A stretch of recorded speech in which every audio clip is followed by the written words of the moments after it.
So what will you do with the moments that you have left?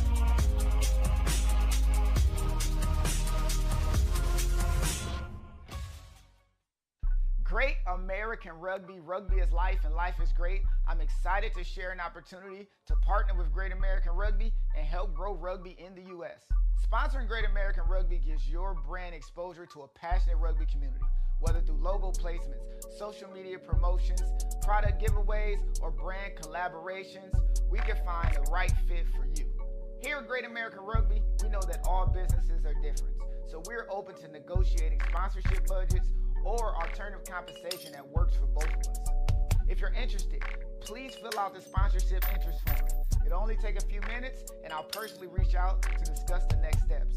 Let's build something that benefits your brand while growing rugby. Thank you for your support. Let's grow rugby together. Rugby is life, and life is great. Be great. How y'all doing? My name is RC. I'm the CEO of a clothing line by the name of WAGDI. WAGDI stands for We're All Gonna Die One Day. So live life to the fullest. It's an anti-depression brand I started because in my earlier teenage years, I was gonna kill myself. So I wanted to start a group of people I wish existed when I needed them. So WAGDI has a lot of different components. Do a lot of different things. Everything from clothing, obviously that was our first one, gaming, community service. We participate in a lot of events, and we just go out and every day, honestly, we just meet as many people as we can and try to change their viewpoint on life from negative to positive. One of the most common misconceptions that I always receive about the brand lies directly within the name. What I want you to understand was that at that point in time when I originally created this slogan, I was going through such a crazy mental episode that I really came to terms with the fact that we're all going to die. And what I wanted people to receive from this message was that, yeah, we're all going to die one day, but live life to the fullest, because as far as we know in this life and existence, we only have one turn, one try to get this right. So live it and live it to the fullest.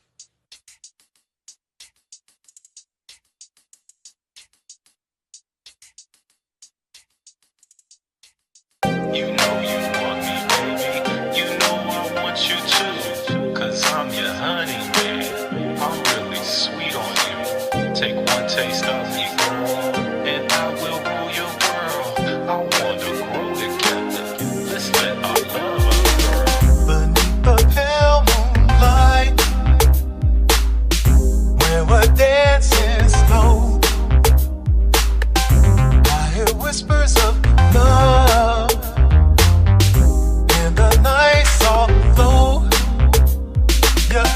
They sparkle like stars in the sky. In this moment with you, time just seems to pass by.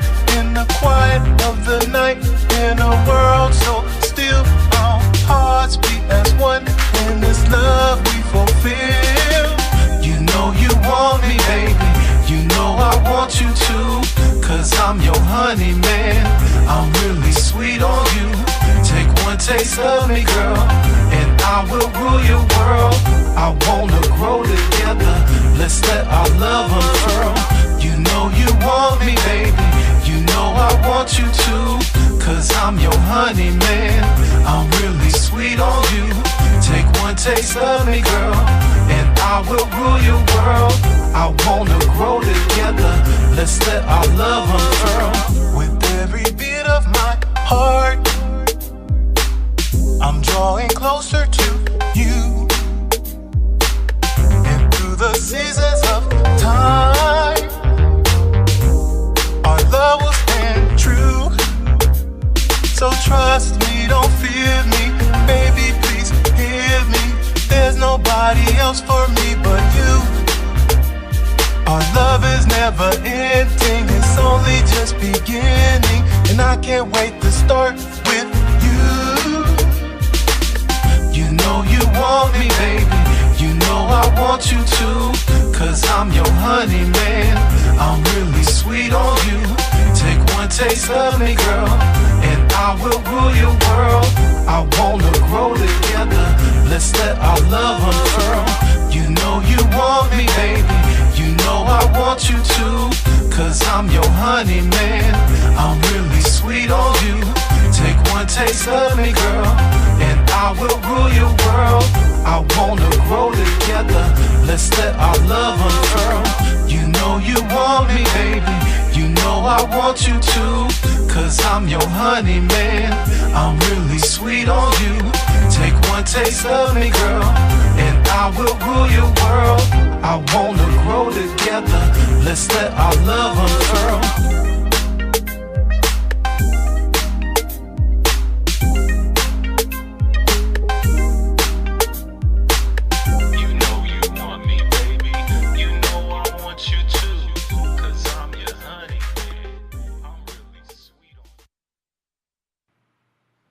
All right, welcome back to another episode of That's All I'm Saying. It is your boy Max Dollars, your neighborhood hoop hero, baby.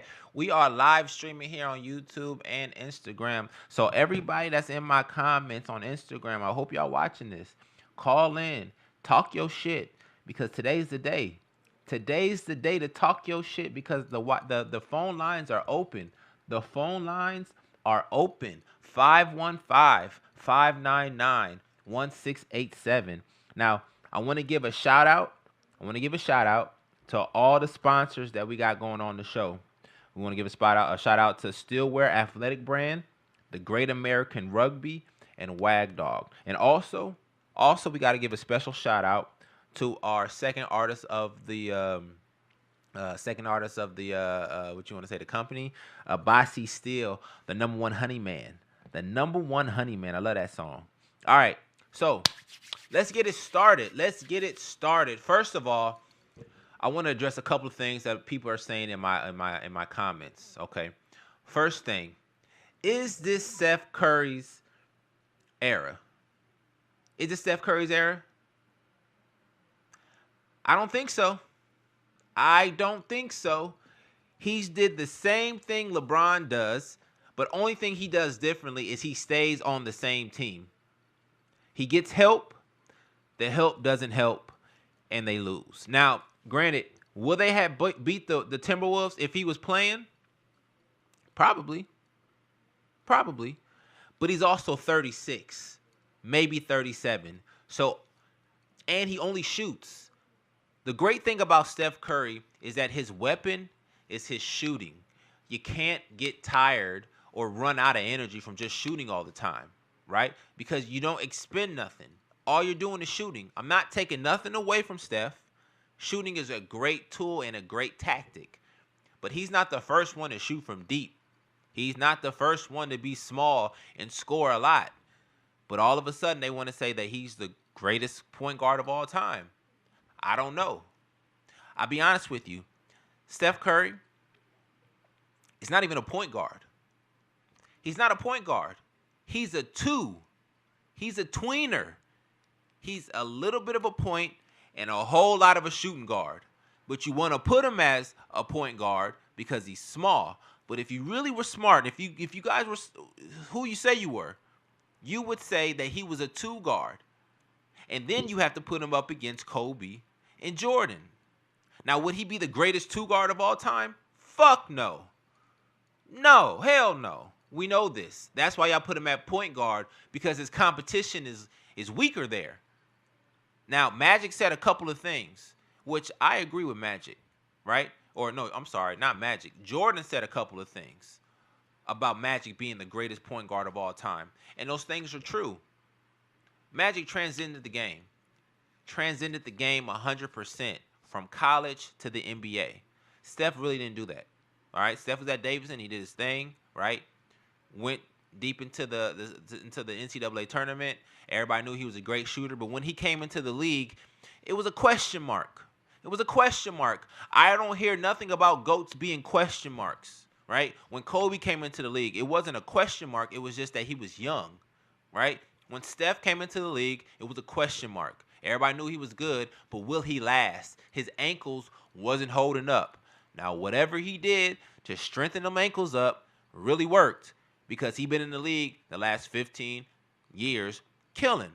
And again, I'm not taking nothing away from Steph. Nothing away. Great, phenomenal player, phenomenal shooter. But everybody that's in my DMs and my comments talking about this is his era over LeBron James, you're wrong. Choke yourself, okay? Because it's not possible. It's not possible.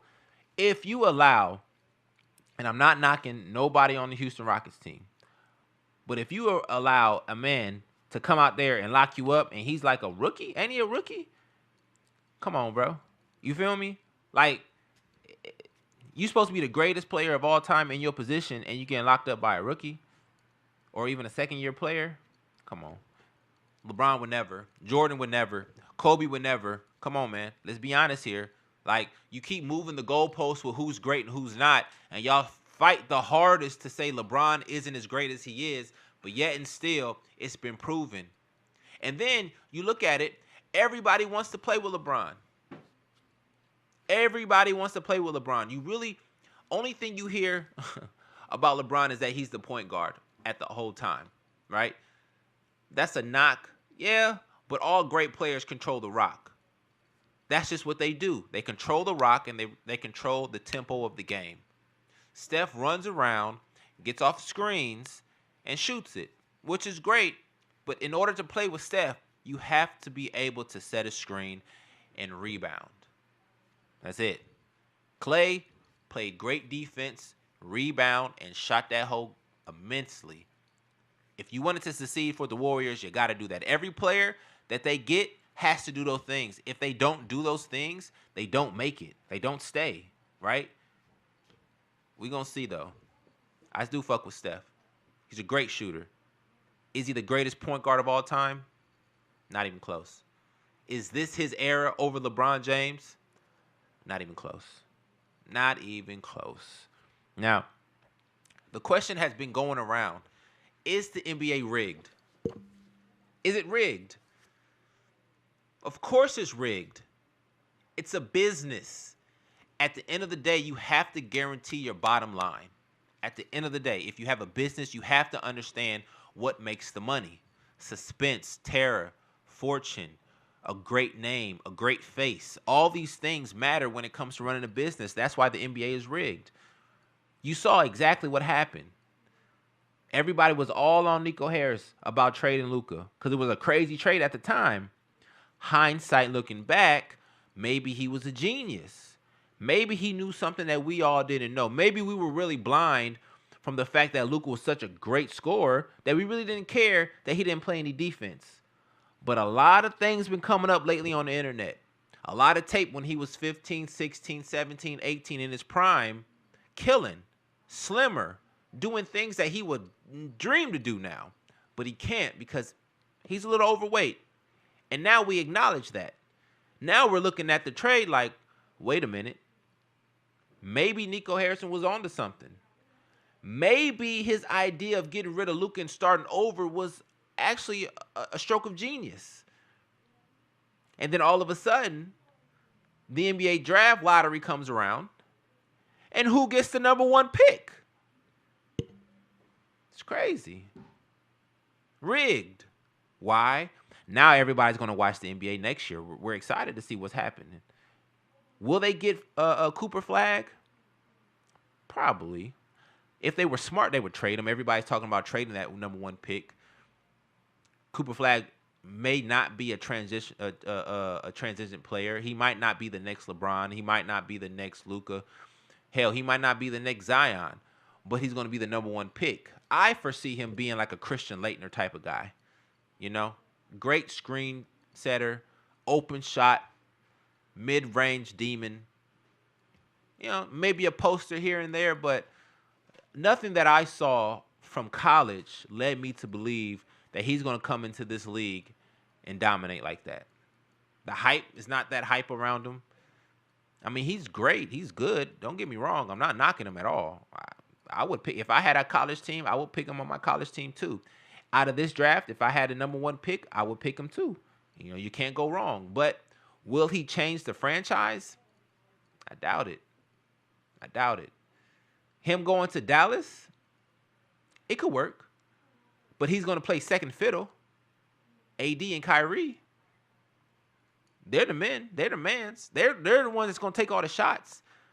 So maybe you trade this number one pick to a team who really needs a young leader I don't know. Maybe Houston. They need a nice forward. Who? Maybe trade him to the Bucks because Giannis is trying to get out of there. But Giannis and AD together might not work because they kind of play the same position. But AD does want to play the 4. Giannis does play the 5. But they both want to shoot a lot of threes. So it may not work. We'll see. But hindsight, looking back, 2020, Rico Harrison may be a genius. Just maybe. We will see what happens in this next year. But that's what I'm letting you know. The NBA is rigged. They know exactly what they're doing. They know exactly what they're doing. You have to know your bottom line. This is a business. You have to know your bottom line. Your golden goose is about to leave the NBA. Your second golden goose just got hurt the other day. You know, R.I.P. Jason Tatum. Your third golden goose is emerging, but we don't know what he's about to do, Anthony Edwards. He may go to the finals. He may not. This might be the easiest route to the finals for this young man to get there. If he does get to the finals, more than likely they'll probably win because all the champions of old are getting beat. The Nuggets look like they're about to lose if they haven't already lost. The Celtics look like they're about to lose. The Lakers are already out. The Warriors are gone. All you have now is the new regime. Maybe they can do it. Anthony Edwards might be the next face of the NBA. If he wins this championship, he will be. And then the NBA will be very happy because they have a carbon copy and a replica of Jordan, who they don't want to die. And it's ridiculous, but that's neither here nor there. Now, Jason Tatum getting hurt. Is it a good thing for him or is it a bad thing? Maybe it's a good thing. Maybe the Celtics are able to see his worth now because there's a lot of chatter about him not taking the right shot at the end of the game, missing the last shot at the end of the game, not being aggressive enough, not having that killer instinct that he should as the number one guy in Boston, letting his Robin get finals MVP over him when he still was leading in all categories for the most part.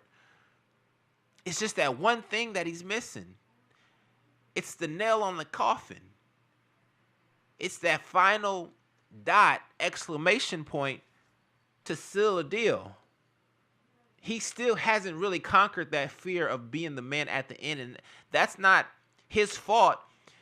It's just that a lot of people are very negative about him. A lot of people,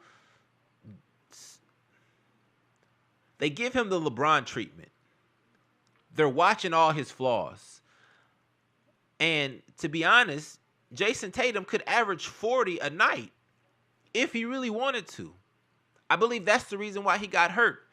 He was stressing himself to prove everybody wrong that he is great, and he overdid it. When your body is not in a relaxed state, and you're stressed, and you're pushing, and you're grinding, things happen. If everybody's seen the replay, non-contact. The body was high stressed.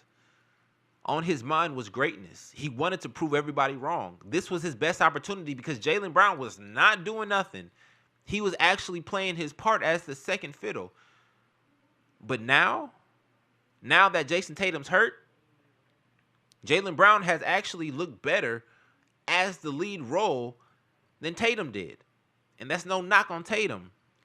That's just the style of play. Jason Tatum is stressed and trying to prove himself when Jaylen Brown has already proved himself and is not stressed at all. Now he's just out there hooping. If you watch every interview he does, he says, me and my guys can handle this. Sounds like a leader to me. What will Boston do? What will they do? Are they going to keep Jason Tatum or are they going to keep Jaylen Brown? You paid them both already, but you can't keep the band together. One star is hurt. The other one is about to lead you to the finals, possibly. And he's already a finals MVP, declarated. And everybody in my comments are talking about declarations mean the most because Jordan got all the declarations. But just because you get an A on the test doesn't mean you're the smartest in the room. Jason Tatum is way better than Jaylen Brown. The intangibles are different, but he is. And we all know this. But if Jaylen is actually able to take his team to the finals, do well, maybe win, I think Jason might be out of there. And it's sad to say, because it's not his fault. If he never gets hurt, he will never have that outcome. So, anticipation, we're going to see. We're going to wait. Will Jaylen Brown take the Celtics to the championship? We'll see. We shall see. Now, the Indiana Pacers. The Indiana Pacers are surprising people. They are surprising people. They play like a college team, aggressive. They're going to press you the whole court, 94 feet the whole time. Don't no NBA guard want to bring up the ball against pressure every time. It's impossible. They don't. This is the NBA. This is a privilege. You meet me at half court or give me a running screen up and down the court so that I don't have to really deal with it. But Indiana don't care. Indiana going to pressure you the whole game. They're going to pressure you the whole game. And Cleveland was supposed to be the number one team in the East. It didn't look like it. It did not look like it. That boy Tyrese Halliburton, that boy Tyrese, first team All-NBA. First team All-Defense. Next year, he's going to be an All-Star again. When the Olympics come around, he will be the next starting point guard. He might lead the team in assists on that game. Him and Ant Edwards have already been chosen to be the future of this league. Now they're showing it. They said Halliburton was overrated. Are you serious? Are you serious? It's no overration, man. The man is great. The man is good. It's not overrated at all. How far will they go? It's questionable. It's questionable. Because without experience, you might make the wrong mistake. Without experience, you might hesitate. Without experience, the confidence is very low. So we will see what happens with the Indiana Pacers and the East. Because it's looking like if New York can handle business, New York and Indiana, looks like a blast from the past. It looks like the 90s may be coming back. That's what everybody wants, too. They want aggressive basketball. They want the 90s to come back. Well, it's coming back. You see New York playing defense. You see Indiana playing defense. All that crying that Draymond does. All that whining. No, none of that. None of that. No, sir. I'm in your shit. 100%. You see the Pacers and you see New York. Times are changing back. Why is it changing back? Because a new crop of players are in the league. And these new crop of players don't give a fuck. Don't care. They're going to be in your shit the whole time. It's great to see. Will they outclips the legacy of the olds? Probably so. Probably so. Because the NBA is about to change. The NBA has to go back more rugged. Because it's losing interest. Nobody wants to watch it. It's too much entertainment and not enough basketball. Now, what the NBA needs to do is a couple of things. First of all, maybe the NBA should have barricades around the arena. Like football, like hockey, like baseball. All three sports allow you to fight. All three sports allow you to get aggressive. All three sports don't penalize people for throwing people on the ground. I think the only problem is that when the NBA allowed players, when they was allowing them to fight, and it transitioned into the stands and the people got into it, that's when the problem comes. But if you barricade it like every other sport, lift it up a little bit, let people watch down, then it's a little bit easier. Fans won't get entangled in the fight. We're just going to watch. We're going to bang the glass like in hockey, you know? That's what the NBA needs to do. Barricade the court so the aggression can come back. Once the aggression comes back, the attention comes back. Now everybody's watching the game again. And now we're back in action. Step 1, get a barricade. Now I have a question.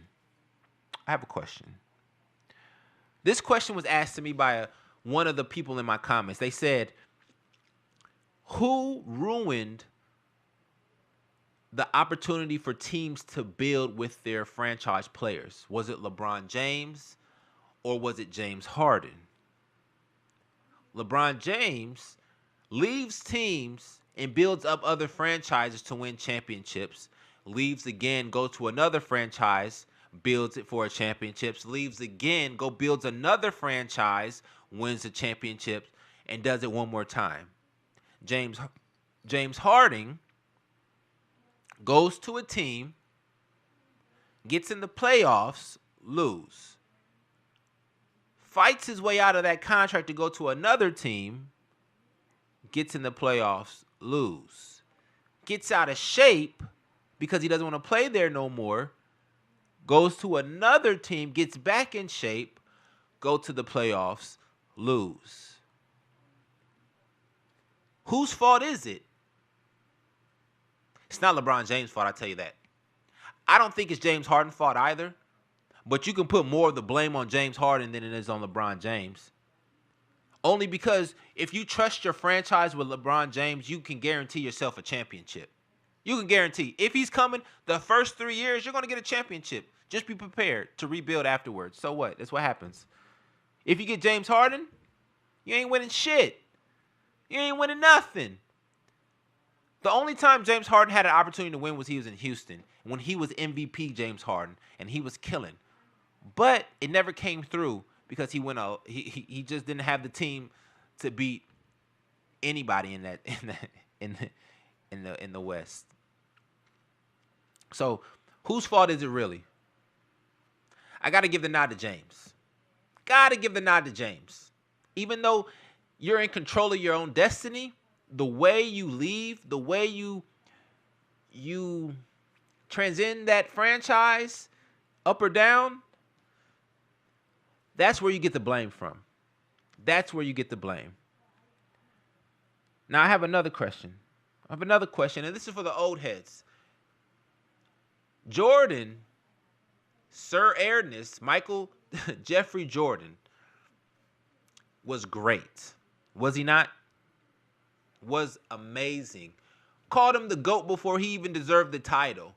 Old heads never called him the GOAT, but it was the players that he played with who gave him the nod. Respectfully. But I swear, if you take Jordan off of the Bulls and plucked him somewhere else, would he have the same trajectory if he had when he was with the Bulls? Fuck no. No, never. Never did it. The first 7 years and 9 years of Jordan's career would have been the same if he would have went anywhere and played the exact same way without the coaching, without the players, because that's just the type of player he was. He was never going to change. The organization built around him, which is great. You want that. You want to have a Hall of Fame coach to help you make your greatness great. You want to have a GM that believes in your greatness so much that they actually find the right form of player to play with you. But if Jordan didn't play for the Bulls and he went to the Supersonics, he would have been a great scorer. That's it. There's no guarantee that he would have won championships. That's why the greatness thing of him being the GOAT is a fairy tale. It's a fairy tale. Every great can travel and win a championship. You can go to anywhere and win. That's what greatness is. Greatness travels.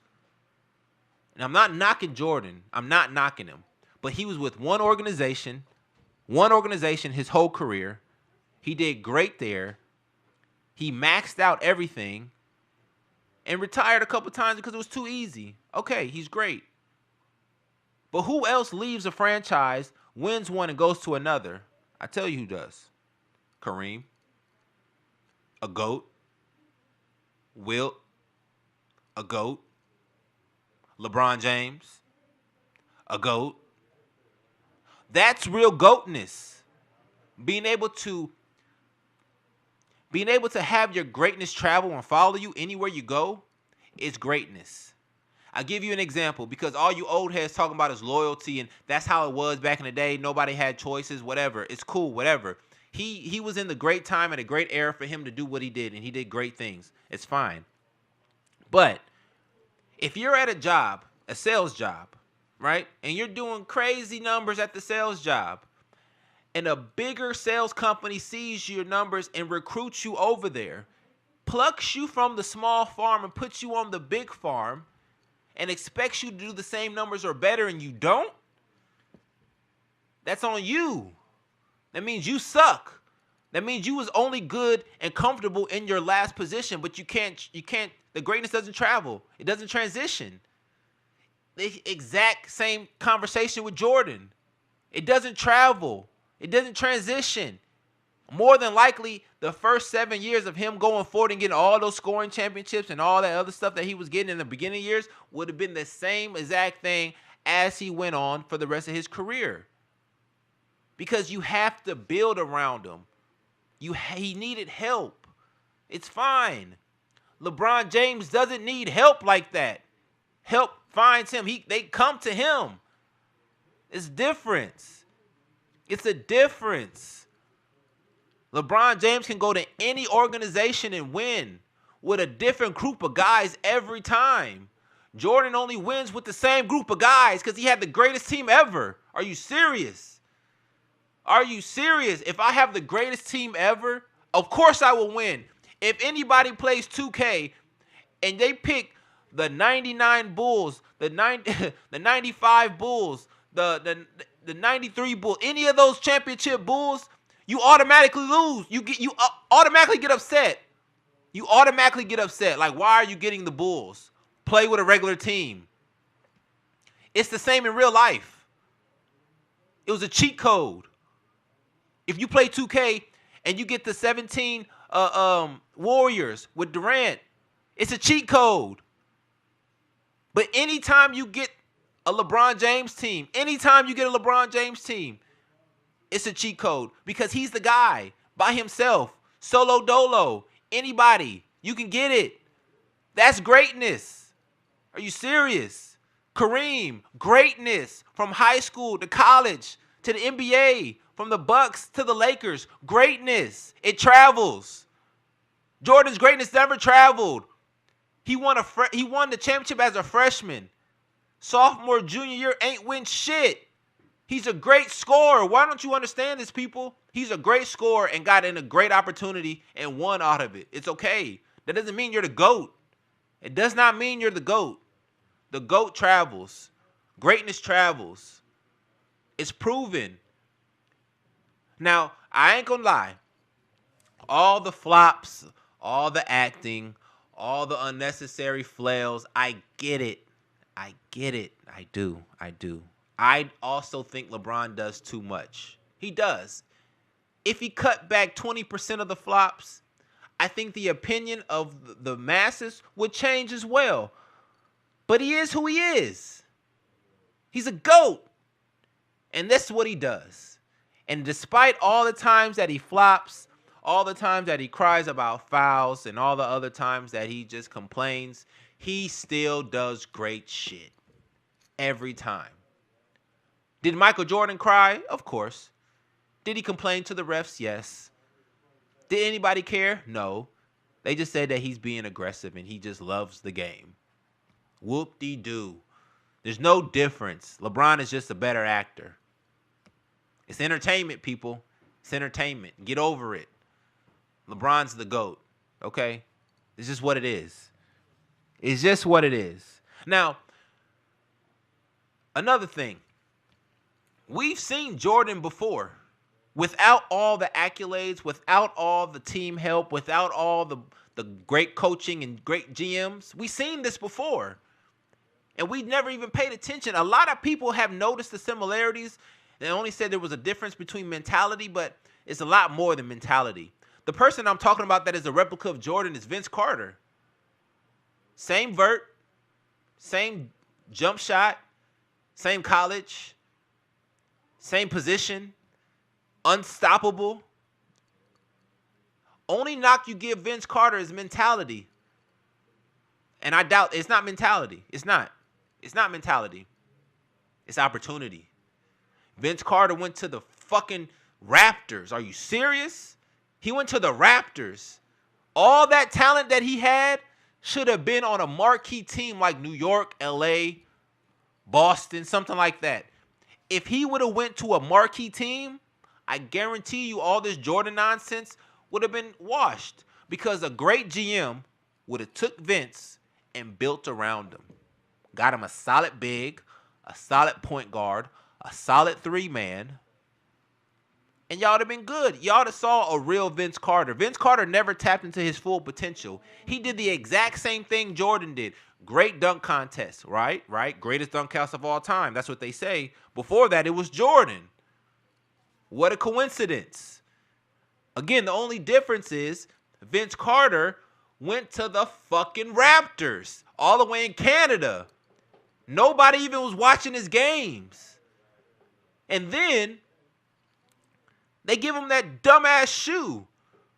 What was it? The fucking bounce or some horrible with the shocks. The shocks. Yeah, they gave him the shocks. And it didn't even work. You give Vince Carter the same blueprint they gave Jordan, stamp him before he did anything as the greatest thing since sliced bread, I guarantee you we'll love Vince Carter just like we love Jordan. He did the exact same thing. Exact same thing. He just played in Toronto. That's it. Unstoppable player, though. Nobody had no answer for Vince Carter when he wanted to turn it on. He just knew that his trajectory wasn't going to be the same. So why play as hard? But what he also do? Play for 20 years? He's a real hooper. That's what they do. You play for years. You don't quit. You don't retire. You keep it going. Opportunity matters. Opportunity matters, people. If you got the right opportunity and you have the will, you're going to be great. Vince Carter had the will. It's not the right opportunity. Now, let me see what else I got here.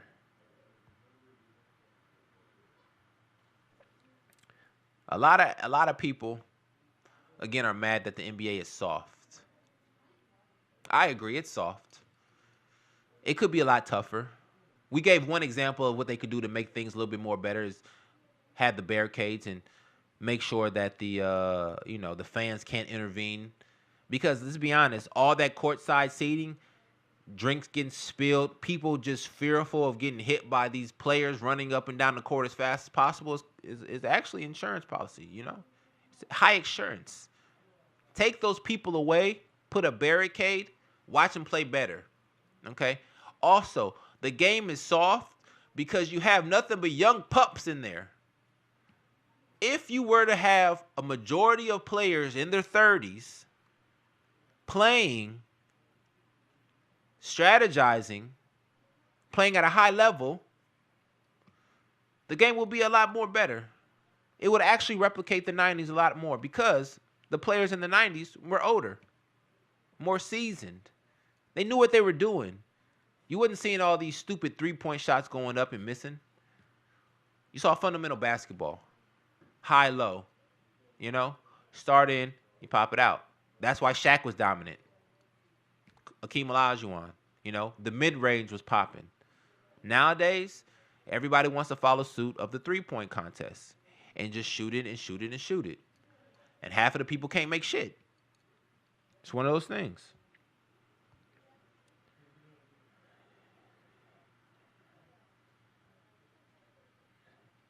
Now, I do have a good question to ask everybody in my comments.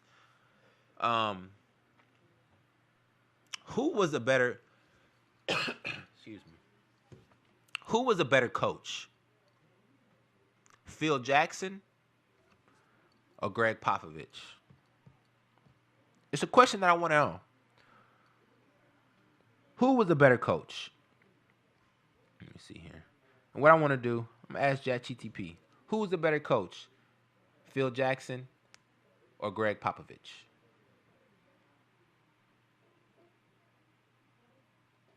Now, the answer is going to shock you because both of them had great players. Only difference was that Phil actually traveled to find great players, or he retired. Pop stayed at the same location, build up the franchise to what it is now. Now, what they say here, Phil has 11 championships as a head coach. Greg Pop only has 5. Greg Pop only had one superstar player. He got a second superstar player later in age with Wemby, but he doesn't have time to develop him. Now, regular season wins, Phil Jackson, 1,155. Greg, 1,366 plus. Doesn't have the same amount of superstars. Doesn't have the same amount of championships. Playoff wins, Phil Jackson, 229. Greg, 170. Now, the only difference between these two coaches is superstars. That's it. If Pop retired and went around and waited for a superstar to come and went to that franchise and coached up that superstar, he would have more championships too. But, again, Phil Jackson, greatness travels. You can replicate it. L.A., simple. Chicago, simple. Championships. Then he won as a player. So, does it really matter the coach, or does it really matter the superstar? I think it's a hand-in-hand correlation. But the bottom line, they say Phil Jackson is a better coach. Pop is a better builder, but Phil is a better coach. But that's only because he traveled and found Kobe, had Jordan, won championships. You know?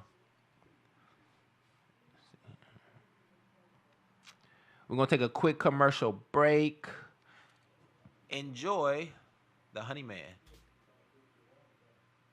You know you want me, baby. You know I want you too. Cause I'm your honey man. I'm Great really American sweet Rugby. on you. Take one taste of me, girl, and I will rule your world. I want to grow together. Let's let our love unfurl. Beneath the pale moonlight, where we're dancing slow, I hear whispers of love, and the night's all low. Your eyes, they sparkle like stars in the sky. In this moment with you, time just seems to pass by. In the quiet of the night, in a world so still, our hearts beat as one. In this love we fulfill. You know you want me, baby. You know I want you too. Cause I'm your honey man. I'm really sweet on you. Take one taste of me, girl, and I will rule your world. I wanna grow together. Let's let our love unfurl. You know you want me, baby. You know I want you too. Cause I'm your honey man. I'm really sweet on you. Take one taste of me, girl, and I will rule your world. I wanna grow together. Let's let our love unfurl. With every beat of my heart, I'm drawing closer to you. And through the seasons of time, our love will stand true. So trust me, don't fear me. Baby, please hear me. There's nobody else for me but you. Our love is never ending. It's only just beginning. And I can't wait to start with you. You know you want me, baby. You know I want you too. Cause I'm your honey man. I'm really sweet on you. Take one taste of me, girl, and I will rule your world. I wanna grow together. Let's let our love unfurl. You know you want me, baby. You know I want you too. cause I'm your honey man. I'm really sweet on you. Take one taste of me, girl, and I will rule your world. I wanna grow together. Let's let our love unfurl. You know you want me, baby. You know I want you too. Cause I'm your honey man. I'm really sweet on you. Take one taste of me, girl, and I will rule your world. I wanna grow together. Let's let our love unfurl.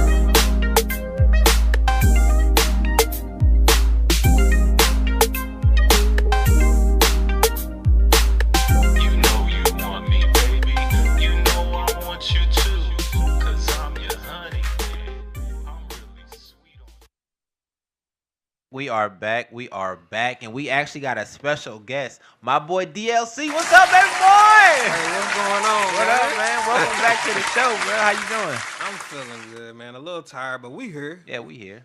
It's moving another day. moving. Yeah, for sure, man. I appreciate you jumping on for the last 15, 10 minutes. You know, we're going to knock it out real soon, real quick, real simple and Let's easy. get it. I got a question for you, bro. What's up? A lot of people are saying LeBron should get traded back to the Cleveland Cavaliers, finish his career out there, right? They actually got a good squad right now. Yeah. Donovan Mitchell, what's his name? Darius Garland, Evan Mobley, right? So they got a squad, and if LeBron goes there, he can go for less money, right? Keep everybody intact, possibly be the missing piece for them to win. What you think? Go as a free agent? Yeah.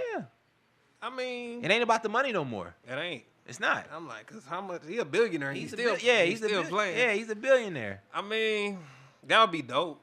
Like a good riding into the sunset story. Yeah. Because I just heard that Donovan Mitchell never been past the second round, and people been comparing him to Joel Embiid, which is crazy. But he has been on some good teams. I know you remember that year.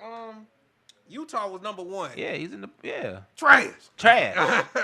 Bounced to the second round every time. But because they was blaming Rudy, but I mean, you see, what It ain't Rudy. Yeah, it's not Rudy. It's not Rudy because Rudy don't got the ball in his hand. He ain't the main factor. Facts. Now, don't get me wrong. Rudy will fumble the pass in a second. He got frying pans for hands and can't catch a damn thing. But he ain't the guy. Yeah. He not the go-to guy. It's not. Donovan Mitchell. And it's crazy though, cause when I played what was it, 2K23, the Cavs was always in the mix. Yeah. They was always the team I was going against. And it's just funny, like they got the potential, but I don't know why they can't get over that hump. You know what I'm saying? Yeah. Because they started off the season really well. Started off hot. So They number one in the East. yeah, they were. You know what I mean? Like, if you're the number one team in the East, you should be able to get through the second round. Right. Get to the Eastern Conference Finals at least. At least. But I mean, back to LeBron, I think that'll be nice. Like a little homegoing story for him. Yeah, I think it'll be nice. I don't think he would do it. Oh yeah, no. I don't think he'll do it. But I think it'll be nice too because, like you said, if he ended his career in Cleveland where he started, maybe the haters will appreciate that and get off his back. Yeah. You know? I doubt it. Yeah, I doubt it. But it will be a nice ending to a story. Yeah. You know? I just don't know what the NBA look like without LeBron, bro. I just don't know. I ain't experienced that yet. Yeah. When he got into the league, I was 5. Yeah. He been there the whole time. That's what I'm saying. So it's like, damn. No, I understand that. And you know what? The league before LeBron, it wasn't bad, but the anticipation as LeBron was coming was there. Right? It was already a high anticipation. They forgot about Kobe. You know what I'm saying? Like, they just forgot about all these other players that were already in the league doing great things. Right. This new kid coming up is about to destroy everything. And we don't even have that no more. No anticipation like that has ever occurred. Like a kid coming out of high school or college, high anticipation is going to run the league. Hasn't happened since. And yeah, has lived up to it. Man, forget that he exceeded expectations. Exceeded expectations, bro. Yeah. And we're not gonna harp on LeBron. Yeah, I mean, but we just calling a spade a spade. Calling a spade a spade. It's facts. The man has done great and legendary things. In my book, he's number one. He's number one, people. He's number one, man. He's number one. Say what you want. Love Jordan all you want. Matter of fact, I got the shoes on. Wait. I love Jordan. That doesn't mean he's the GOAT. Right. Don't mean it, bruh. Mm-hmm. Matter of fact, I'm gonna keep it here. It's probably people who think Shaq the GOAT. You just don't see their ass in Shaq's. Bruh, exactly. Shaq, if Shaq said that he was the greatest center of all time, nobody would fight it. Mm-hmm. They call him the most dominant. Yeah, they do. It's the same thing. Mm-hmm. It's the same thing. You're the most dominant, that means you're the greatest center. Mm-hmm. Who's gonna stop you? If you put Shaq in any era, he's unstoppable. Any era. I agree Even with in that. the future. Nobody's gonna compare to Shaq. Right. Because he's not a basketball player. He's a football player. Yeah. He's a football player in a basketball league. Yeah. 7 foot, 7'2", 3-something 100 pounds. Mm-hmm. Grown man. Yeah. Man. That is a grown man. Grown man, bruh. Just imagine if he took care of his body like you said. But I feel like that's in a way that was his balance. You know what I'm saying? Yeah. Like that's how he was just made. Like if he couldn't, I feel like no matter what he could have did or tried, he wasn't gonna lock in. Nah. Like that's just not him. Nah. Like he said, I'm cool like this. But Kobe said, but you could be this. He was like, Man, fuck all that. I don't need to. You not better than me. Why would I listen to somebody who ain't better than me? shit. You feel me? Like, I understand you're supposed to take criticism with a grain of salt, you know? Mm-hmm. But if a person who is under me ain't better than me, I see what you're doing, respectfully. I see what you're doing, and it looks good. But you ain't me. Yeah, I feel you. You feel me? You not me, bruh. I'm out here doing damage, getting triple teams, still going crazy. Yeah. And only flaw you say I can't shoot a free throw? So what? So what? They changed the rules for me. Hack a Shack. Now you can't hack people in the last 2 minutes because it was a cheat code. Right. You know what I'm saying? Like, who cares? That I'm the greatest. That's a good point. He said, when people under you be trying to give you advice, like, did you know that you better? Yeah. Like, why are you talking? Shut the fuck up. Yeah, shut the fuck up, bro. You ain't never did nothing I did. Why am I listening to you, bro? Yeah. You know? That's crazy. It's Not even trying to be like egotistical or nothing either, but it's just like, why? No. Hey, stay over here. I got this. I listen to people who I think are better than me. Why would I listen to somebody who's not better than me? Who ain't did what I did, who achieved what I achieved? I'm going to listen to somebody who I think is better than me. And if they give me some sound advice and I feel like I should listen to it, I will. If not, fuck them. Fair enough. You know what I'm saying? I'm already great. Yeah. that's Shaq. Shaq. Superman. You know? This man is literally the best center of all time. Greatest center of all time. The GOAT of all centers. If you wanted to say he's the greatest player of all time, you couldn't deny it. If you said that Shaq was the GOAT of the NBA of all time, who's going to fight that? I feel like some people will, but they wouldn't put him out the top 5, though. He could never be out the top 5. Literally, he should be top 3. Top 3. He should be top 3. It should be LeBron, Jordan, Shaq, then Kareem. That hurts my heart to say. And then Bill Russell. Bill Russell? I mean, you got to be honest. The greatest player is unstoppable. Shaq is unstoppable. He say unstoppable, bro. The most dominant. You can't fight that. And it's good that Shaq never claimed to be the greatest player of all time. Because I don't think he wants that attention, you know? But we all know. He's the number 1 pick. If it was a lineup of players and you had to pick a starting 5 and he was in that lineup, you picking Shaq every time. Every fucking time. Are we talking about like all NBA players? All NBA players of all time. You're watching a lineup and who you're going to pick first? Shaq. How you feel about Wilt? I like Wilt. Great. I like Wilt. I do. But Wilt against Shaq, Wilt would get killed. Straight up. It's because the size and the strength. Yeah. Wilt was strong as an ox too. Yeah. He was also 7 foot, but he wasn't built like that. Yeah. He wasn't built like that. Yeah. You know what I'm saying? So, Shaq. Like like you said, dominant versus like not he probably like more lean. You know what I'm saying? He was a lean, thin, Yeah. slender guy. He Yeah. ran track. He ran the hurdles. He jumped the long jump. He was slender. Yeah. And back then, it wasn't fashionable to be fat like that. Right. You know what I'm saying? Yeah. He was in bell bottoms and butterfly shirts. You know what I'm saying? Like he wanted to show everything. Shaq, no sir.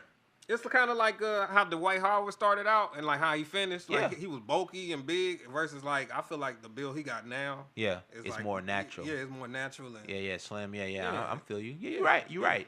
Because That- nobody want to be that damn. Nobody want to be that big, but you see, Take it Shaq naturally that big. Right. Naturally.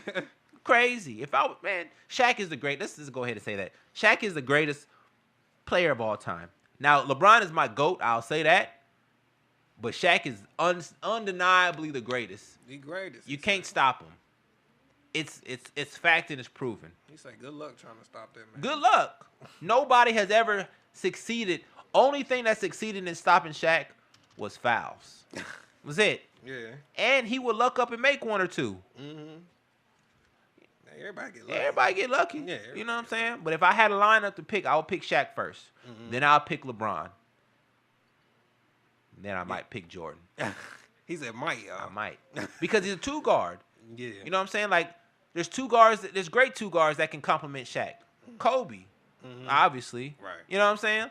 T-Mac. Mm-hmm. You know what I'm saying? Like, Penny. Penny. You feel me? Like, you can pick a whole bunch of two guards to complement Shaq. Yeah. But I'm not picking Jordan first. Fuck no. Hell no. It don't make no sense. Who gonna play defense? Who gonna stop the nigga in the back? Because somebody gonna pick Shaq after that. I can hear him now. Jordan was an 8-time all defensive team. Yeah. D-O-P-Y. Yeah, he was. But if he did it once, you should do it again. He never did it again. You know what I'm saying? Like, it's ridiculous, this shit. But, again, I'm not on Jordan. We're going to keep this train moving. Okay? Shaq. Beat that. Now, if LeBron goes back to Cleveland and ends his championship run with Cleveland with a win, they give him 5, 3 with Cleveland, right? 2 with Cleveland, 2 with every franchise. Except the Lakers. He only won 1. Yeah. Here we go. Hold on. Hey, caller, you on the air with That's All I'm Saying. Who is this? What up? It's Joe. Joe, my guy. What's up, bro? How you feeling? Good. How you guys living? Good, bro. Good. Listen, we don't got that much time. It's about the end of the show, but go ahead and say what you gonna say, bro. Yeah, so I was going to say 2 things. One, the bet we talked about last week looking pretty good. Oh, yeah? Taking the Pacers and the Knicks. So if Knicks get it done, we're catching. So 2-1 odds on that. But I was just going to throw out another play I think is interesting is start looking at Western Conference and Eastern Conference Finals MVPs. Uh-huh. You, for example, could get Randall at a ridiculous price. Earlier today, it was 12-1. Meaning you put $10 down, you win it, you get 120. Now we all know that like Ant and SGA are going to be the favorites to win Western Conference, whichever team makes it out most likely. But Randall's been playing his tail off, so interesting to look at. Last bet for you guys is Cardinals to win the division right now is plus 600, meaning you put $100 down, Cardinals win the division, $600 coming back to you if they win it. They're 1 game out right now, and they have won 11 out of the last 12 games. They're playing well. Really? Been hot, bro. Hey, Joe, put that bet down for me. I'll give you $100. I bet. I got That's easy money. That's great knowledge. So the bet that you had last week about the Pacers and the Knicks, when does it flourish? Like, when does it come to fruition? So Pacers already advanced, Yeah. right? So we're good. As long as the Knicks win one of the last 2 games, we'll cash on that as well.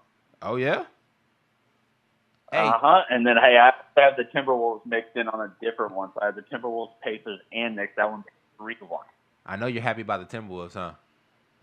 I love the Timberwolves, man. I know I sent you something the other day talking about how people looking at Ant, like, yes, athlete out the wazoo, we all know he works and stuff, but they were making the argument, could he be the most improved player considering his his jump shot, I mean, his mid-range has always been good. His three-point's never been like it is now. I mean, technically the best three-pointer in the league this year. We all know Steph's the greatest, right? But still, he gives all his flowers to Steph and says, hey, Steph told me to do this. He's talking trash to Steph while Steph's hurt. Like, that's like, oh, you're not going to make that. You're wide open. I'm going to keep shooting. That's what you told me to do. So it's pretty cool to see. Yeah, it's cool to see that, you know, the OG talking to the young kid, and like we were talking about last week, man, it's a transition time in the NBA, and that interaction alone is really cool as an NBA fan to see, especially a Wolves fan, you know?